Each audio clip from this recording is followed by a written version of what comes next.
What is going on, you guys? My name is CodyT503 and this is the NJPW podcast. Coming to you guys on June 26, 2024 for episode 99, where today we actually have a very, very special guest. And now, ladies and gentlemen, it is an absolute pleasure to bring to you guys Jonas Albert Robinson. Hello. It's my big intro catchphrase. How are you doing tonight, sir? I'm doing good. How about you? I'm doing really, really well, man. It is an absolute pleasure to actually be able to sit down with you here tonight. It is a pleasure to be had. That is so cool. Well, let's just start out for all of the people who maybe don't know you. Maybe you can introduce your name, where you're from, and how long you've been in pro wrestling. All right. So my name is Jonas Albert Robinson, Mr. Wrestling. I hail from Gravity Falls, Oregon. Right now I'm currently kicking it in Salem. I started training in 2007, started getting matches in 2008. So wrestled for 2008, 2016. Been off since about, I would say 2022, I think. Maybe 2023, I forget. It all kind of blurs together. And then now I'm just back kicking it, trying to, have one last hurrah, whatever you want to call it. Very, very interesting. So, you actually, you just said that it was 2007 that you started wrestling, and then it was 2008 that you were actually able to step into the ring. So, how was it for you going throughout that entire process of wanting to become a professional wrestler and then going through training and then actually getting to that first show? Can you kind of walk us through that a little bit? Yeah, so I used to do this thing. I don't know if they still do it or not, called e-fedding. Like e-feds, is that still a thing that's around? Or it's like websites and you would like make a character and you would start you'd have to like write out your promos, and then the guy whoever ran it would judge based off who did the better like promos and stuff, like who wins. And so I was just online one day like looking for e-feds to join, and I saw that there was like a wrestling school in like somewhere that I would never go to, like West Virginia. And I was like, whoa, like I never thought about that. Like I could actually become a wrestler. So that was maybe like sophomore year of high school. And that was my obsession from then on out. And then I was always like, all right, I got to get in better shape, or I got to do this, got to find like a better job and blah, blah, blah. And then finally 2007, I was like, I'm just going to go for it. Like there'll always be reasons like not to, you just got to jump in. And so I started training at a place in Salem, driving up 3 days a week from Corvallis. And it probably took me longer to like actually start getting in the ring to wrestle, because I think maybe like 3 or 4 times we lost like the building that the school would be in. So there was like long gaps of time where just like there was no school. Yeah.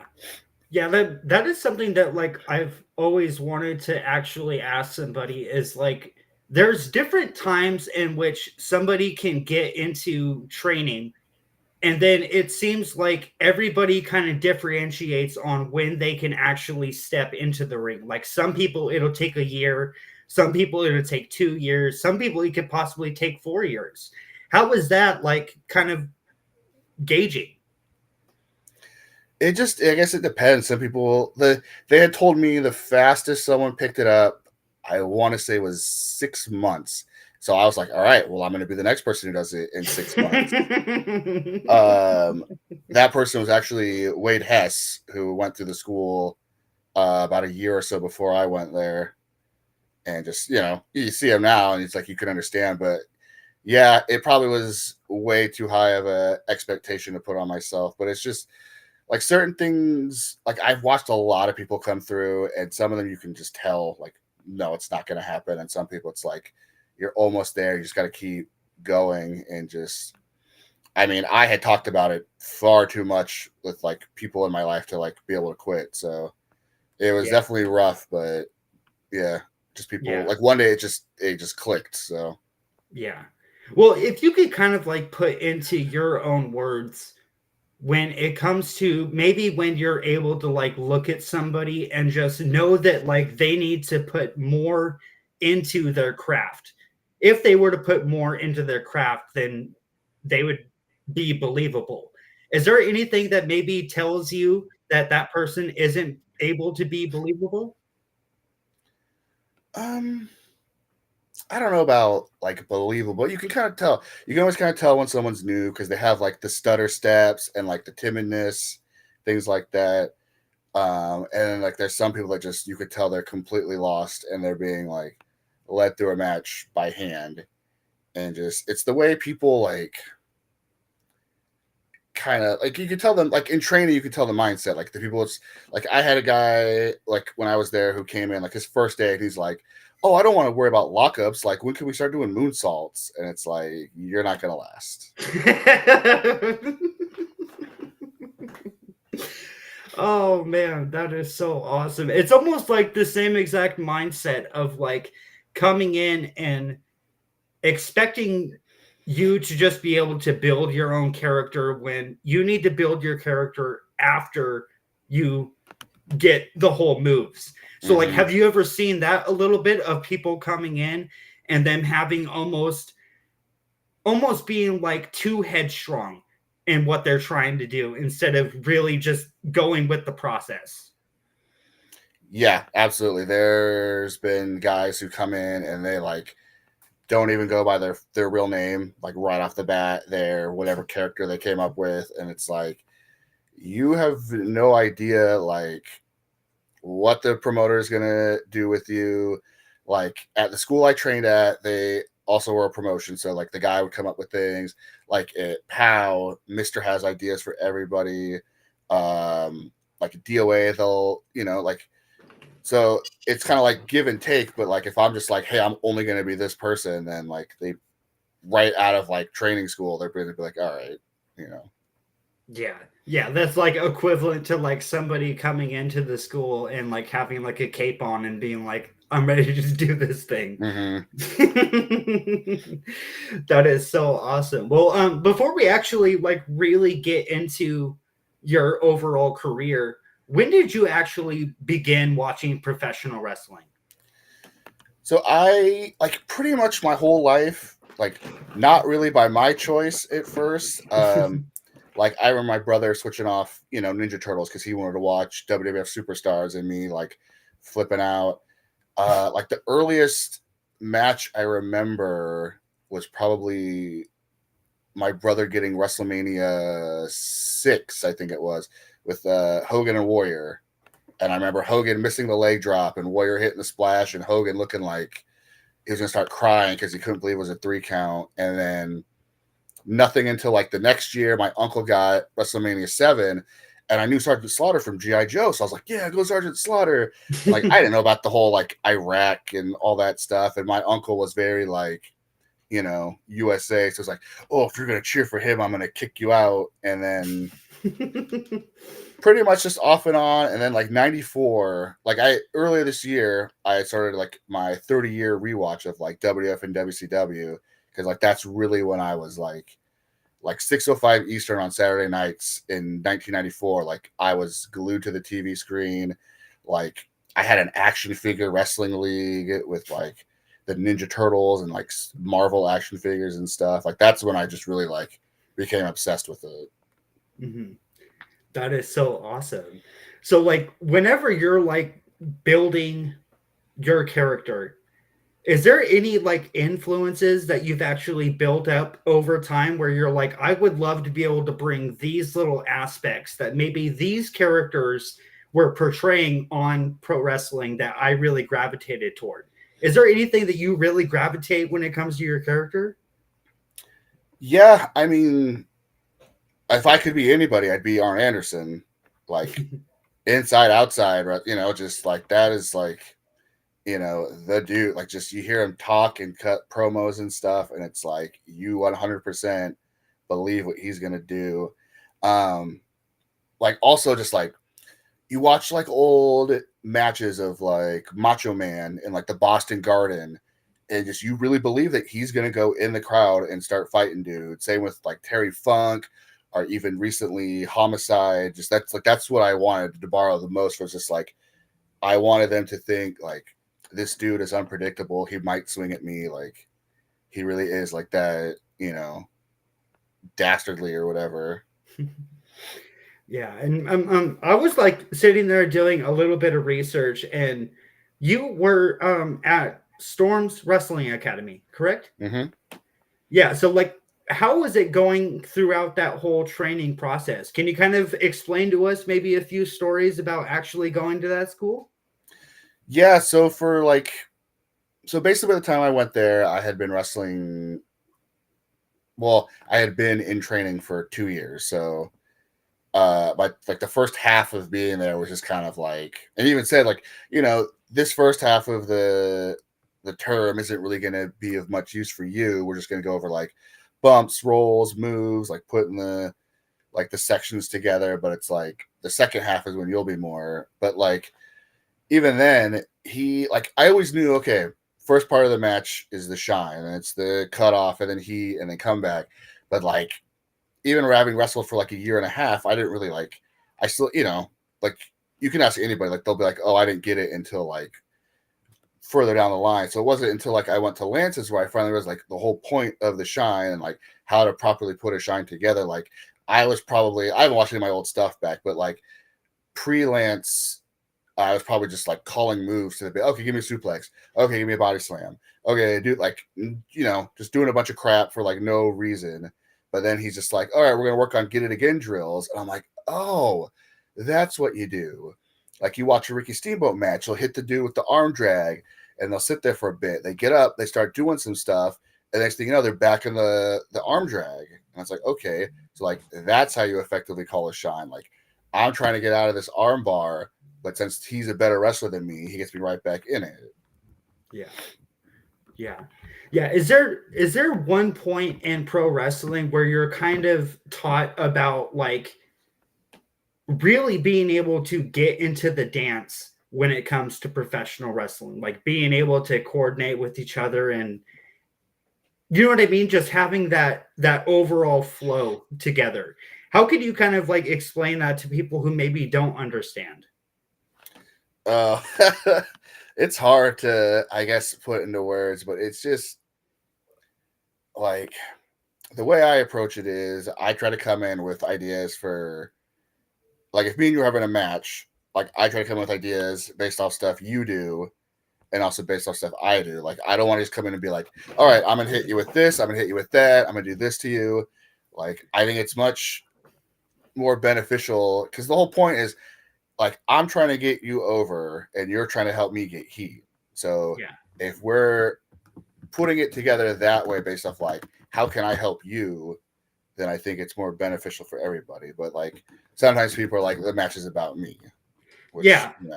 Yeah, I was actually just about to ask you about that. Like, have you ever actually had to sit there and coordinate with somebody who maybe was really adamant about their overall character and maybe disagreed with what you wanted to bring to the match? Have you ever had to deal with that as a pro wrestler? Yeah, I forget. Like, oh, well, I'm not gonna name names, but I was doing a match with somebody, and I was like, "Hey, I like to like start out with chain wrestling," and he's like, "Well, my character would never chain wrestle. He would just do this or this." I was like, "Okay, well then I guess my character will just tie you in knots then." Like, you know, you don't have to do fancy like Johnny Saint reversals, but like if I grab you in a hammerlock, like you need to do something. Like we all learn this stuff like first day, or just like I had a guy. This is the practice match in training, but he just like decided to take his own comeback like out of nowhere, and I just like kiboshed him and just like put him down. I was like, do not ever do that again. Yeah. Yeah. Have you ever actually had to like deliver a receipt to maybe somebody that was maybe being a little bit too hard in the ring? Yeah, a few times. Once at Lance's, a guy kicked me just right in the stomach. I had to like roll out of the ring because I couldn't catch my breath. So I and we didn't stop because it was live basically. So I Yeah. got back in. I just snap married him. I pulled his shirt up over his head and just chopped him in the back as hard as I could. Oh, that is awesome. Yeah, I've heard from King Naja and like Joey Thornton that they actually got into almost like a chop off, and or Spencer Scott and King Naja. My bad. So it's like, have you ever tried to actually get into like a chop off with somebody? Not for like a shoot, but I've like early on, like I would work that in like oh, double clothesline, we'll both be down, and then just like start on our knees to start chopping and then like get to our feet. But now like everybody does it, so it's um I mean, I only throw like good overhand chops. I'm not real good at like the flare style, but I mean a lot of people don't even like to be chopped, so Yeah, it's kind of just yeah. Well, if we could kind of like, if you could maybe explain, like, what is one of your favorite aspects of professional wrestling?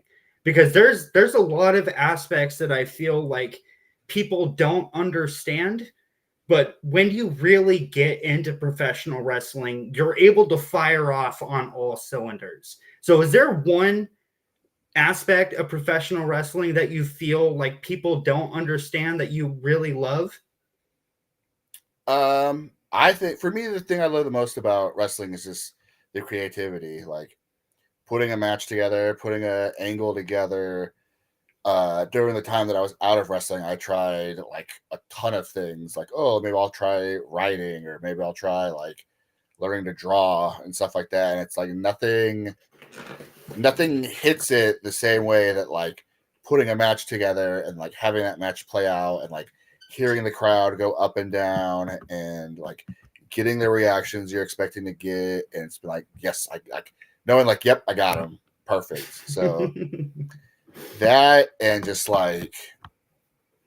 the rush of being in front of the crowd is like a drug. Like it really like you see the people who like they just keep wrestling till they're like in their like 50s and 60s, and it's like how could they do that for so long? And it's like you step away from it for a bit and it's like you need the fix.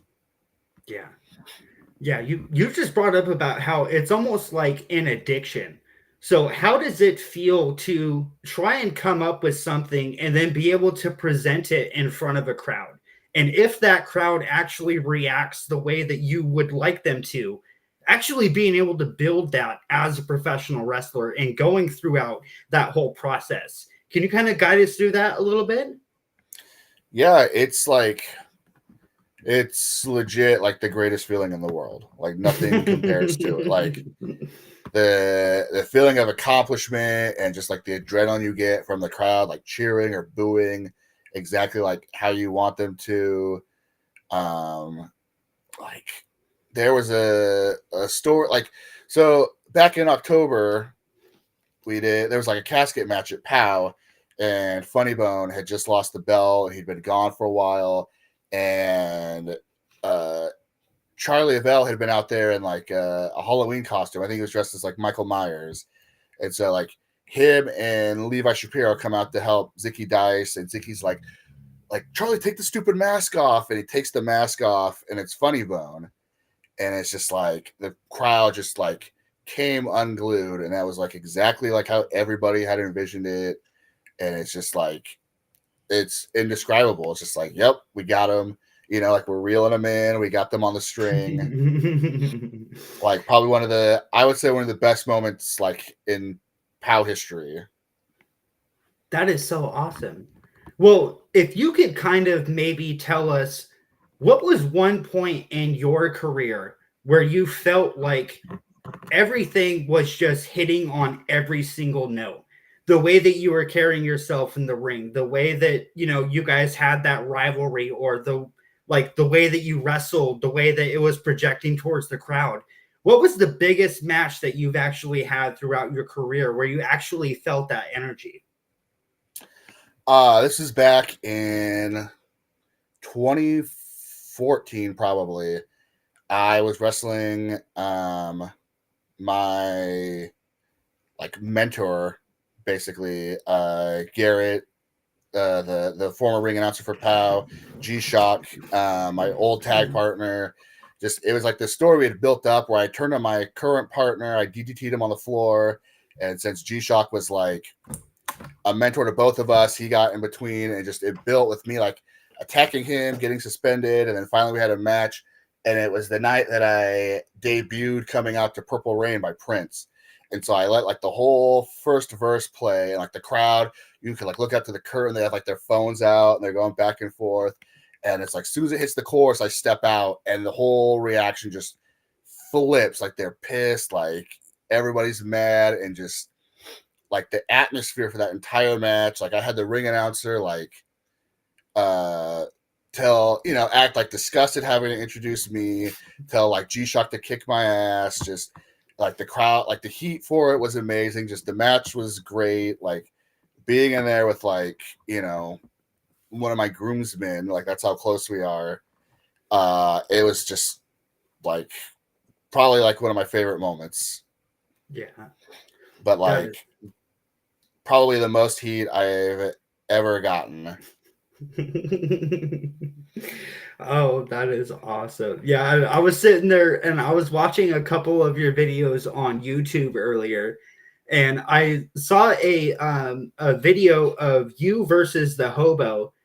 And is it On the Go with Joe from Fox 12 Oregon that was actually interviewing you guys outside the ring?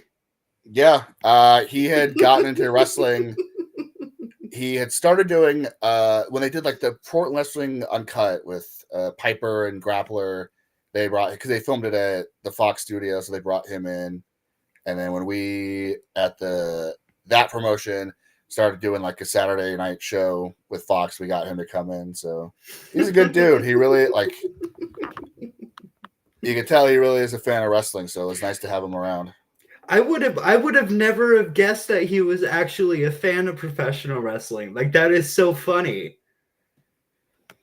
I mean, I think like everybody at least is a little bit of like a small fan. Yeah. Yeah, that was something that I definitely wanted to bring up to you, is that like I've brought quite a few people to their first ever professional wrestling event, and even my brother Nathan, I brought him over to PAL when they actually went to Kaiser, and after the show, he had said that he wasn't really a pro wrestling fan, but he was not expecting the show that he actually saw. So have you kind of seen that throughout the years as far as non-wrestling fans actually come to their very, very first pro wrestling show? Mm-hmm. I mean, that's, everybody has basically that same story where they come like, oh, I'm not really into it, and they come to like a live local show and they're just blown away by the stuff we do, the atmosphere. I used to work at a movie theater, and every so often I'd have a bunch of the people at the theater, they'd come watch me wrestle, and they're just like, man, everybody in the ring is crazy, the crowd is crazy. I can't believe you guys do that stuff to each other. Oh man, that is so awesome. So like what would you say is the biggest stigma that is held against professional wrestling when it comes to non-professional wrestling fans?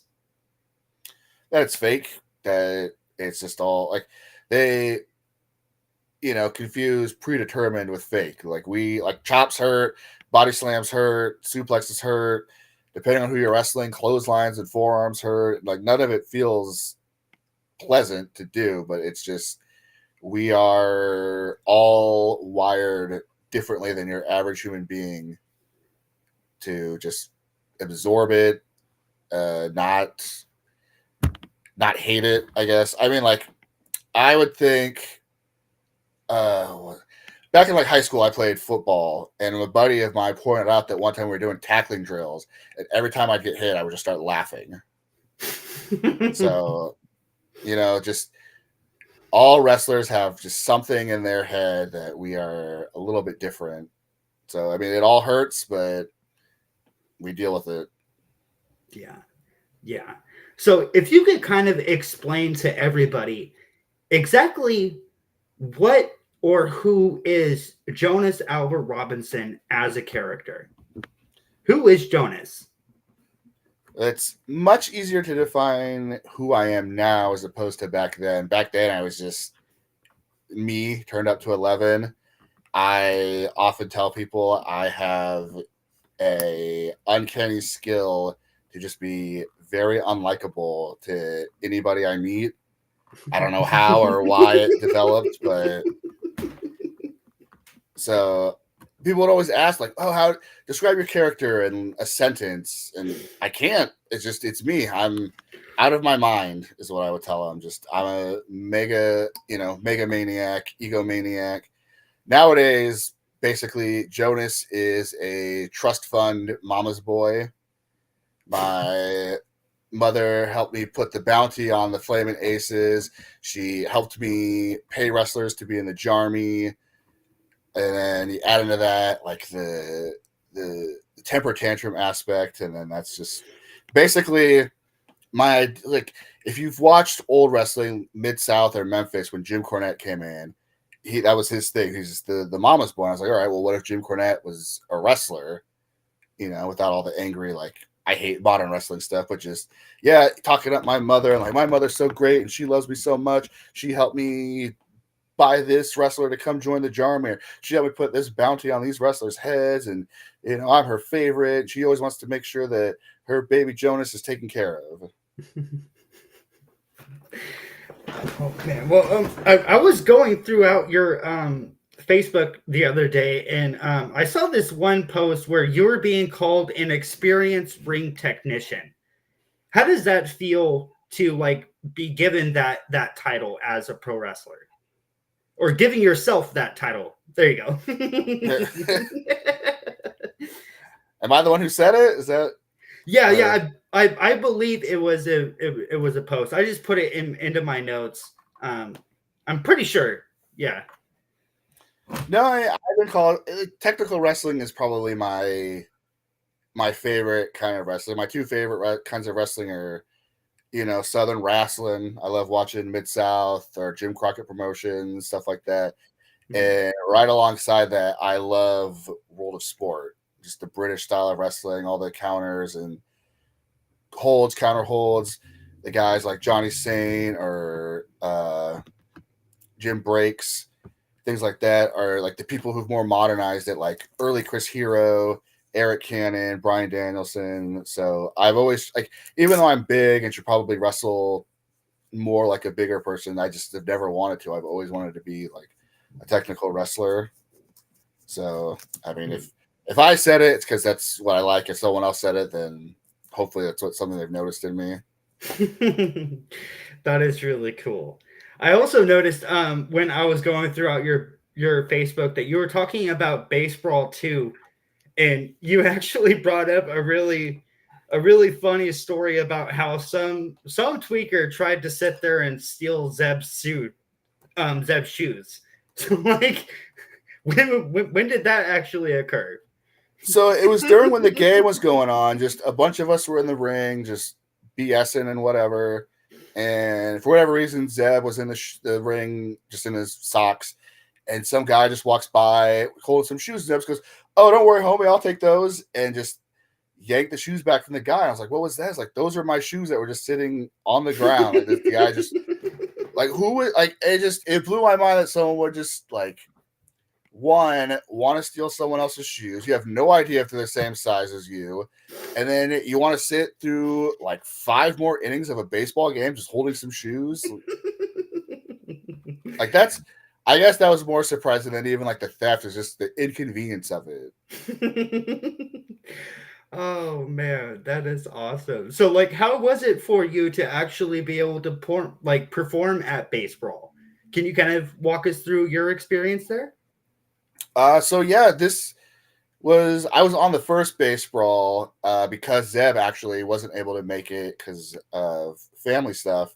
So I subbed in for him, and it was the biggest crowd I've been in front of in a long time. And then this year, having a story building up to it with the me versus Zane for control of POW, and just the way the crowd like bought into the story and was just chomping at the bit to see like all those wrestlers I'd fired, beat me up. Is I don't know. I love it. I love that's one of like my bucket list things was performing at a baseball stadium, uh, a birthday party. I want to do the state fair, and then just like the parking lot of maybe like a car dealership, something like that. Like those, like, hey, we're an attraction here. This other thing that's not even wrestling related. Yeah. Yeah. So, like, do you feel like maybe when you're actually going to something like baseball and you actually have those baseball fans that will actually stay after to actually watch the pro wrestling show, do you feel like they bring a different energy as compared to maybe regular professional wrestling fans in a regular wrestling venue?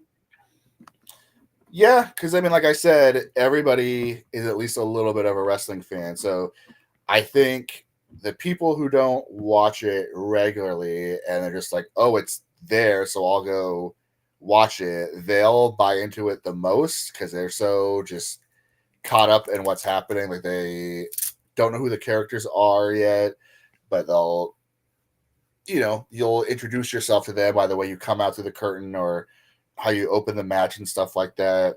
And they're there to have fun, not so much be like a critical eye.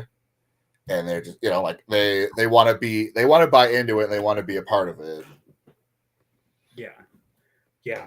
So, like, if you could put into your own words, like, what do you think that Mr. Ooh La La brings to POW Pro Wrestling that differentiates that company from every other company here in the Pacific Northwest? It is Northwest Memphis. Like that's, Mr. loves territory wrestling and I love territory wrestling. So, I help out like with creative stuff. He calls me his like I'm the JJ to his Dusty, basically. And just we tell stories. We don't bring in like the big fly-ins because the crowds just they didn't really like we did that kind of towards the beginning. The crowds didn't really seem to have much interest in it. And then once we started telling stories, like that's when everybody's like, oh man, this was such a great show. Oh, I'm gonna tell my friends to come, or man, I can't wait to come back next month. Like you give them hooks to come back. Like I want to see what's gonna happen. We ended the last show with Marcus Eric's Funny Bones best friend, second best friend, maybe behind Drexel, turning on him during his wedding. So now, like, well, we've got to come back to the next show and see what's going to happen. Like, Funny Bone's going to murder this guy. Interesting. Yeah, I hadn't seen that. That's very, very interesting. I know as I was going and doing research and going throughout your Facebook, everybody has been kind of debating on whether or not WWE should bring their pay-per-views to 2 nights. So, what is your overall thoughts on that whole idea? And one question that I have for you is like, could you imagine if they even tried to have a Royal Rumble be 2 nights? Me and Mister were just debating that earlier. I don't particularly like it. I think it waters down the show. I'm not a big proponent of the get everybody on WrestleMania. I think if everybody's on the biggest show of the year, then it's not as special. Like, look at this year, we had, you divided over 2 nights. Like, did the world really need to see that Karrion Kross versus Bobby Lashley 6-person match with Bubba Ray as ref? Like, did that match need to happen at WrestleMania, or could that have been saved for a SmackDown? Mm-hmm. Like if you cut a few matches from each of those 2 nights and you put the night together, then you would have had like an epic WrestleMania. So Yeah. to me, it's just I don't know. I feel like you end up throwing stuff on that isn't really pay-per-view necessary. Mhm. So to me, as a fan, I just think it kind of waters it down a bit. Yeah, yeah, and I know like a lot of people like they've been wondering if WWE is actually going to make every single one of their pay-per-views 2 nights, and that's going to ruin everything. You know, like you can't have Elimination Chamber 2 nights, Money in the Bank 2 nights, Survivor Series 2 nights, like TLC 2 nights. Like there's just that's too much to actually be able to make it mean something. So, do you ever like wonder about if what you're doing or maybe what is going on the show is making that kind of impact? Is that something that you actually look towards? Is making that kind of impact? What, like, in what sense? Like not making it not mean something, but really trying to make it mean something. You know what I mean? Oh, yeah. I mean, I think everybody's worried about that. Like, everybody wants what they're doing to be impactful and meaningful. You have a card of 9 to 8 matches. People are going to see, at least 20 or so wrestlers come out. Like, you want your thing to be impactful. You want your thing to be memorable. But at the same time, you don't want to burn them out on what you're doing. Mm-hmm. Yeah, that is very, very interesting. So, like, who would you say is probably one of the most impactful tag teams in the Pacific Northwest right now that you just really look at and you're like, wow, they're really doing something? I mean, they just got signed today, Sinner and Saint. I think, TNA. Heck yeah. yeah, congratulations. We had them at POW a few times, and I just remember watching. I was like, "This is like." I like the teams that are well-oiled machines, and like those two, it seems like they're like they got to have like telepathy or something. It's ridiculous, but like, I mean, I'm a big tag team guy. Like that was pretty much like the start of my career. Like I tagged with G-Shock, and then I tagged with Eric Wright. I sit and watch like hours of Arn and Tully, the Midnight Express, Rock and Roll Express, just studying, writing stuff down. So like tag team wrestling is my favorite thing. So like those guys, Midnight Heat, Ricky Gibson and Eddie Pearl, just another like phenomenal. Like these two are sharing one brain tag team. The Hammer Brothers, like holy cow, just like from the first night they came in at POW, just immediately over. Just they get like they know how to play to their gimmick. They know how to like play to like just everything they do is just it's Hammer Brothers oriented. Like you get like it does. There's nothing they do that you're like, why would they do that if they're these guys? Like everything they do is completely fits the gimmick. Just and they're able to do it both ways. Like at POW, they're baby faces, like beloved, the most over faces in the company, maybe. At DOA, they're just absolutely despised. So like they're able to do it both, like do both sides of the coin amazingly. So Yeah. and then I always talk about tag teams. I got to throw out the Flamin' Aces. Like those are my dudes, even though I hate them.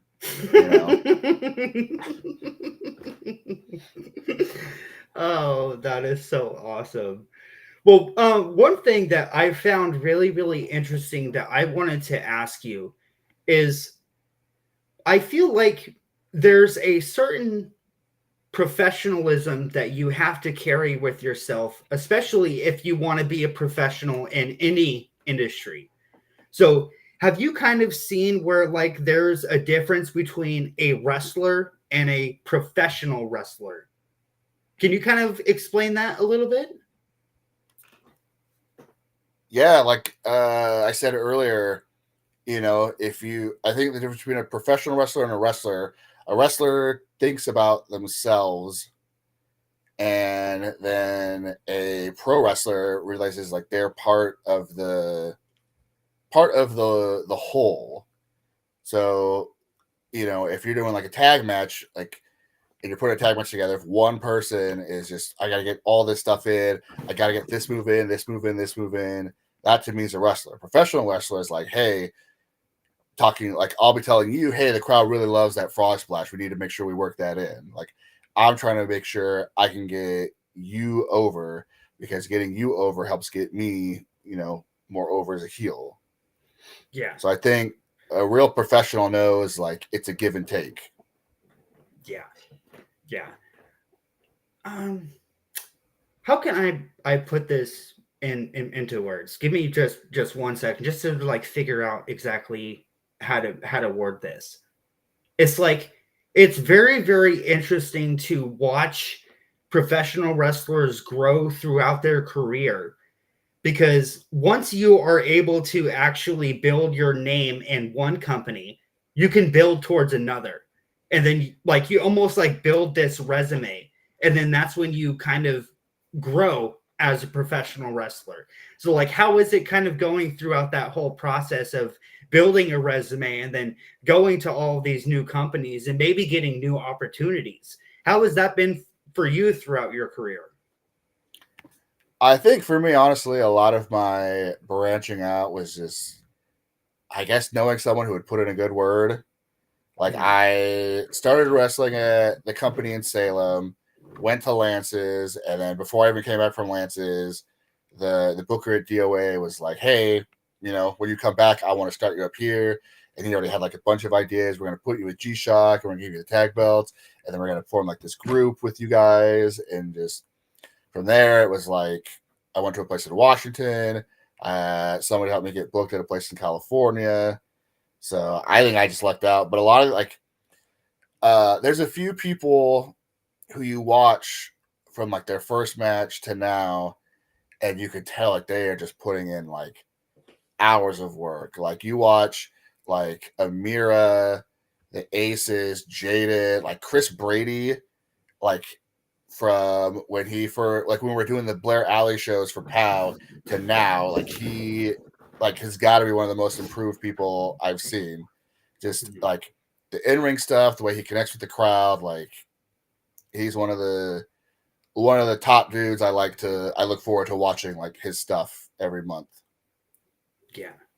Yeah, there are two things that I want to bring up to you, and that is the Flamin' Aces and Dr. Cleaver. So one with the Flamin' Aces, what do you think that they really bring to the Pacific Northwest that you mostly admire as far as their overall work? So, God, I don't make myself sound so old, even though like this stuff is before me even. But they're like the Fantastics or like the Rock and Roll Express. They're like that young, energetic babyface team. They both sell great. Like look at you. You can't look at Zay Perez and not want to root for him if he's getting beaten up. And I think like they both have fire. Like I swear, Spencer's out hurt right now, so hopefully his recovery is quicker than not. But just like you would watch him, and it would seem like every month he'd be busting out something new. And then Zay's like, "Well, I don't want to get left behind." So every month he starts busting out something new, and it's just like, then it's like, all right, well, I got to keep up with these two and not get like exhausted and left behind. So Yeah. Yeah, I've definitely heard from quite a few people that if there was anybody who should be signed to a major company that isn't, it's Dr. Cleaver, because of just his overall mindset in professional wrestling. So maybe if you can explain maybe something that you admire about what he thinks about professional wrestling, and then maybe explain to people something about your mindset that you really try and focus on when it comes to pro wrestling. with Doc, I think his mindset, he's just old school. He came up through Sandy Bar, I believe. Just he's a lot like me in a way where it's like it should make sense. Whatever we're doing should make sense. Mhm. And like I think if it's not, like I would want everybody to get signed from here. I think everybody like I'm probably like the worst person to ask because I just think everybody's amazing. I think, and it makes me happy because like for a long time, like this area was just like a black hole, and Yeah. now people are finally realizing the Northwest has stuff to offer. But I think with Doc, he's just like, he's got that old school mentality of like, make stuff mean something, less is more, make it make sense. I think that I would hope is a lot like my mentality. One of the things Lance used to say is think, shoot, but work. Yeah. So like, if this was real, what would Jonas really do? You know? And so like, I try to, you know, be in that mindset all the time. Like, all right, like we're not playing wrestling. I'm wrestling right now. Yeah. Yeah. Yeah, well, one thing I wanted to bring up to you was kind of character development, because like I have heard from a couple of wrestlers that like it's good to have an idea of what you want to do, but not really dive into it. But then there have been some examples of people that were actually able to come up with their whole character, know exactly what they want to do, and actually be able to portray it. So like, do you feel like there has to be some type of balance between character development and training as far as somebody's mindset going into pro wrestling? Yeah, I mean, like we kind of mentioned earlier, like the people who come in, like they already have a character in mind, and it's like, I'm going to be this guy, and I'm going to wrestle like Jeff Hardy. And you might come to find out, like, you are incredibly clumsy. You have no business. You have no business being on the top rope.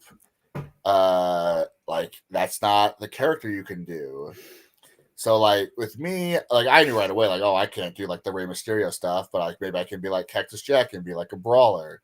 And then I got in there, and it's just like, I guess just like being able to be like funny but not likable was like something I realized I could do. So it's like, all right. So instead of like the tough brawler dude, I'll just kind of be like, you know, the chicken shit heel, and like, you know, run and hide, like do like the Eddieisms maybe is a better like, you know. So like, I think the important thing to like, it's always good to have a character in mind, but you can't be like 100% stuck on it, because like you might not be able to be that person once like the lights come on. Yeah. Yeah. That is really, really interesting. Um, so check this out. This is something that like I've actually wanted to bring up with a professional wrestler at some point. And I just find it like really, really interesting that there's almost this like theory that goes on, especially when it comes to professional wrestlers being in major companies, is when they're a baby face in a company for so long, it's almost like at the by the end of their career, they almost get tired of signing autographs, taking pictures, all of that kind of stuff. But when you're a heel and maybe that's something that you don't want to expose, you don't want to take photos or sign autographs or do whatever, by the end of your career, you're more likely to want to actually do it. You know what I mean? Like I just find that like really, really interesting that there could be that stigma of being overly attracted to and then not wanting to do it at the end of your career, you know? I suppose for me, I I don't yearn for that kind of like, I want the affection, because I find most wrestling fans disagreeable people. I don't know if that's part of what makes me a good heel, is I naturally just don't like them. Um, so like every once in a while at a, you know, PAL, someone will come up with like the little poster or whatever and be like, can I have an autograph? And I just write like, go away. So it's like, you know, Yeah. but I mean, like on the flip side of that, I would hope baby faces aren't like, man, I'm tired of signing these shirts that they're buying from me, because it's like you're only as over as like the crowd lets you be. So Yeah. Yeah. Well, was there ever a crowd in which you've actually performed in front of where you felt like you were the most over? now, like I mean, you know, I think now I don't think it's tooting my own horn to be like I'm the most hated wrestler at POW. And there was a time back at DOA before I left where I would say the same thing, that I was the most hated guy there. Like I interfered in a match with like this, like the main event heel group there, and instead of booing them, they started chanting, "You got help from Jonas." So it's like, clearly they don't like me even more than they dislike all these other people. So it's just, like I said, that natural ability of just, I can make anybody dislike me. Yeah. Yeah. So, like, is there any like stipulated matches that you've gone throughout your career? And like, what stipulation was your most favorite to actually go through? My favorite was I got to do a European rounds match with Eric Wright at DOA back in 2013 or 14. Just, that was the most fun for me because the thing I love about World of Sport is there's rules. So the more rules there are, the more ways for me as the heel to exploit things and get more heat. So, doing things like, we did like the yellow card, red card thing. So I would cheat and the ref would go and show the ring announcer the yellow card and be like, this is first public warning for Jonas. And like, blah, blah, blah. Like, so while he's explaining that to the ring announcer, I'm getting more cheap shots in behind his back and the crowd's just becoming incensed. Other than that, I'm trying to think. I got to do a last man standing match with Quiz. That was fun. And then I've gotten to do like a quasi war games. I'd really love to do like a legit 2 rings side by side with a cage type war games, or I don't know if you know what the Torneo Cibernetico is. It's a lucha match where, like, this would be perfect for like a base brawl, I think, because so basically it's teams of 8, or I mean the numbers can vary, whatever, but it's a batting order. So me and you are in the ring, like Amir is in your corner and Dr. Cleaver's in mine, and then on the ground are a bunch of people, and it's like only Dr. Cleaver can be on the apron when I'm in the ring because he's the next in the batting order. So I would tag out and then I would go to the end of the line, and then you go through like that, and it's like an elimination style tag match. So it's like a big thing, big thing in lucha. Chikara used to do it all the time, and it's just, I think it's not anything that's been done around here, so I think it'd be an interesting match to do. That is so awesome. Yeah, I also saw that Jaden had said on Facebook that you have a DDT that would make Jake the Snake jealous. Yeah, I mean, that's my move. That's where the Arn Anderson influence comes in. I do DDT, Spinebuster, Gourdbuster. So like that's, in '94, like that's when he came back with like the stud stable and stuff. So that's who I first saw do it, and then that was been like my favorite move probably like my whole life. So like I had started doing move, like my first finisher was like a flipping cravat neck breaker, because when I first started I was obsessed with Chris Hero. Yeah. And then I was like, I don't want to do that. It's too athletic looking, and like I want them to not like me. So I started doing the, like Alex Shelley calls it the shell shock. That's who I saw it. And then like Bray Wyatt was Sister Abigail. And then I had turned babyface at DOA and we were gonna win a match. And the guy was like, "Oh, like what do you want me to, like, hit me with your finish? What's your finish?" And I go, "I'm gonna do DDT." And he's like, "Well, everybody's a DDT. Like, can you give me like the Gangrel style DDT?" I was like, "No, Jake Roberts. Like, that's what we're doing. Like, that's gonna be my finish now." And I would get like really hot when people would start doing DDT like in the middle of their match. And then Ethan HD told me, he's like, "Look, everyone does DDTs, but no one does the DDT like you. It's like everybody in boxing punches, but no one has a right like Mike Tyson." So I was like, all right, I can understand that. Like, a finisher is a finisher because you do it better than anybody else. Yeah. Everybody throws super kicks, and everybody's all like lamenting like the death of the super kick, but it's like the super kick was a finisher because Shawn Michaels did it better than anybody else. And I mean, if you go back and look, he didn't even start using it as his finish until '95. Like, up until then, like that was just a move he'd throw out in the middle of matches. Yeah. Yeah, I know you were just talking about Eric Wright. And I had actually seen him when he was actually performing for that company in Salem. and he was just known as like the gentleman brawler, Eric Wright. And then Mm-hmm. he just became the brawler as soon as he cut his hair and did everything. And he's gone throughout like multiple character changes throughout the years. And so, like, do you feel like there is that hardship as far as completely resetting a character? Or do you think that professional wrestlers should only build off of the character that they're beginning with? I think, I mean, it's a little bit of both. Like, he, you know, if you have a reason for it, like his reason for the gentleman brawler was like he went back in his family lineage and he found like, oh, hey, I had a great grandpa that used to, you know, wrestle like back in the days of like Frank Gotch and stuff. So it's like his way of honoring it. And then like when you turn, you kind of tweak the character a bit, and you know, you don't. So it's like it's a reset, but it's also like playing off of it. So, but like if I left and I come back as like Lord Alfred, like Hicklebarrel, and just like, oh, hey, buddy, I'm not Jonas anymore. Like, so the wrestling or the Salem promotion, the promoter there, he would go down to California and he would play like a different character. And so he wanted, for some reason, he thought like, oh, we have to be in line with like this Southern California promotion that no one up here watches. So he just came out at the beginning of the show once and he was just like, hey, I'm this person now. Like, there was no explanation. Just he started acting differently. Like, he was a heel down there, babyface here. Like, there was no turn. Just he came out and just, oh, I'm this person now. So like, Oh man.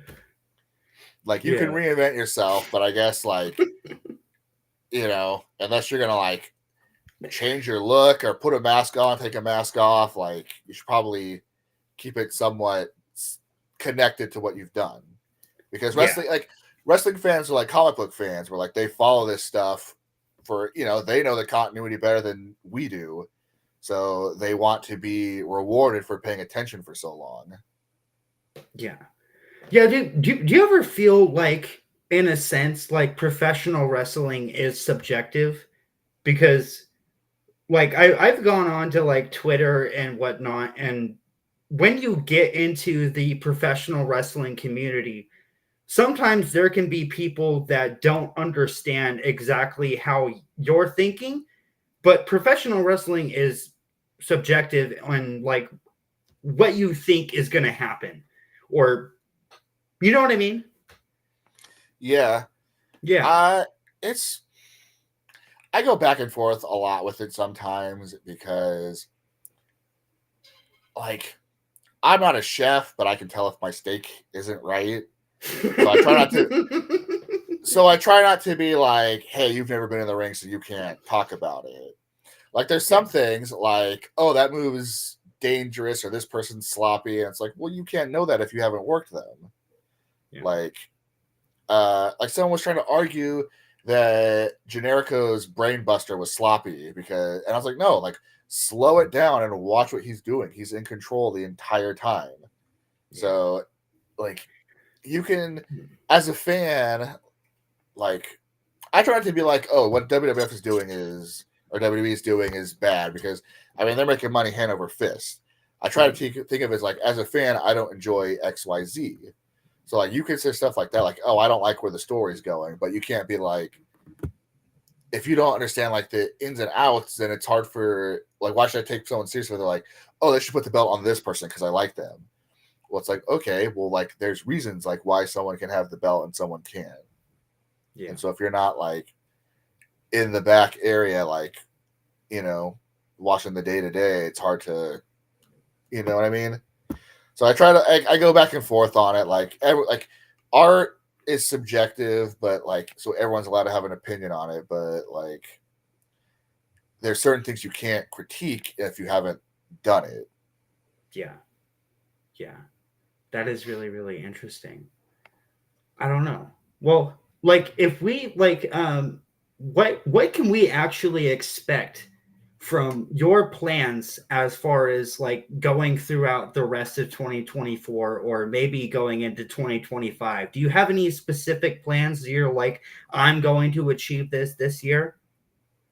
I'd like to go back down to California. I know there's a bunch of people that get in the car and they go down to like Ugly Dojo and do stuff. And I was just like, let me know, like when it's like, I think they just let him know, like, hey, this is how many people are coming in the car this time. And like, I'd love to just jump in and like do the road trip just for like the bonding and also just to work in front of different people and maybe wrestle somebody like who I've never wrestled before. Mhm. But, it's like in the cars where like, that's where like all the stories and stuff come up is like trying to find something to do to kill time or, we stop off at this place or like remember that restaurant we went to that had all the like KKK paraphernalia. Boy, that was scary, huh? Like stuff like that. So, which is a semi-true story. So, wasn't maybe that like blatant, but definitely stuff where we're like me, like it's like me, Ethan HD, Mike Santiago, Eric Wright, Dylan Devine. So like three of us are minorities, and we're just like, I don't know if this is the place we should stop at. That is so interesting.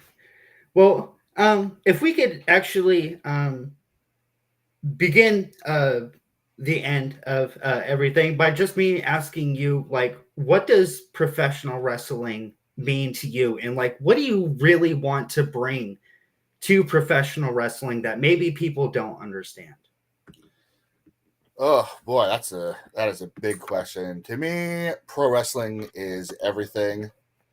I mean, I've met just a lot of people who, like, I never would have met if I had been wrestling. I've gone to play, like, I never would have thought I could go live 3 months in Calgary by myself, or just like even in like middle school and high school, I would get like just violent stomach aches from the thought of having to go and do a presentation in front of like 20 of my friends. And now I put on purple spandex and I perform in front of like 300 people. Like, who would have thought that someone who's like that afraid of public speaking could just be like, yep, here I am. So, but yeah, I mean, wrestling is it to me, wrestling is art. Like that's how I approach it. Like, this is art. This is my art. Like, I'm the artist. Like, that's what I want to do. What was the second part of the question? Yeah, just what professional wrestling means to you. Yeah, it's like an outlet, it's therapy, it's creative expression, it's just like everything at once. It's storytelling. Like I said, I try to find ways to fill that like creative need when I left wrestling. It's just there's nothing like it. There's nothing that can feel like once you've gotten that first taste, like there's nothing that'll scratch that itch. Yeah, that is so awesome. Well, I just want to thank you for actually giving me the opportunity to be able to sit down with you and figure out who Jonas Albert Robinson is. And it has just been an absolute pleasure to be able to just pick apart your mind for a little while. Yeah, man, this was fun. I mean, my wife always jokes that like when we go to parties, I'm just like on my phone and like I'm like because I'm kind of an introvert. But if somebody mentions pro wrestling, I just spring to life, and I can spend like the whole rest of the night just being like, oh yeah, man, hey, like, oh, do you remember Bunkhouse Buck? Oh yeah, hey, like, do you remember the Goon? Like, just going back and forth like that. So like I love talking about wrestling. I told Mister like, yeah, like if I'm not specifically doing anything with like my family, like I am 100% probably thinking about pro wrestling. So All right, man. Well, it was like I said, an absolute pleasure, and I cannot wait until the next time that you actually come to Independence, and maybe me and you can coordinate and actually be able to meet each other live in person. I think that would be really, really awesome. yeah, I mean that'd be cool. Can I throw some plugs out there real quick? Go ahead. Go ahead. Of course. Power Pro Wrestling on YouTube, DOA on IWTV. Support local wrestling because people on TV got to come from somewhere. So think of how fun it is to be able to say like, oh man, I saw him back when he, was terrible. Oh man, that is awesome. All right, man. Well, I hope you have a very, very good night, and we will definitely have to talk soon. All right, you too. All right, bye. Bye. Well, all right, you guys. So that was Interesting's podcast interview with Jonas Albert Robinson. Make sure to hit that like, subscribe button, ring that notification bell so you guys get notified whenever I upload content. Make sure to go and follow me on social media at CodyT503. That's Twitter, Instagram, and TikTok. I'll catch you guys later.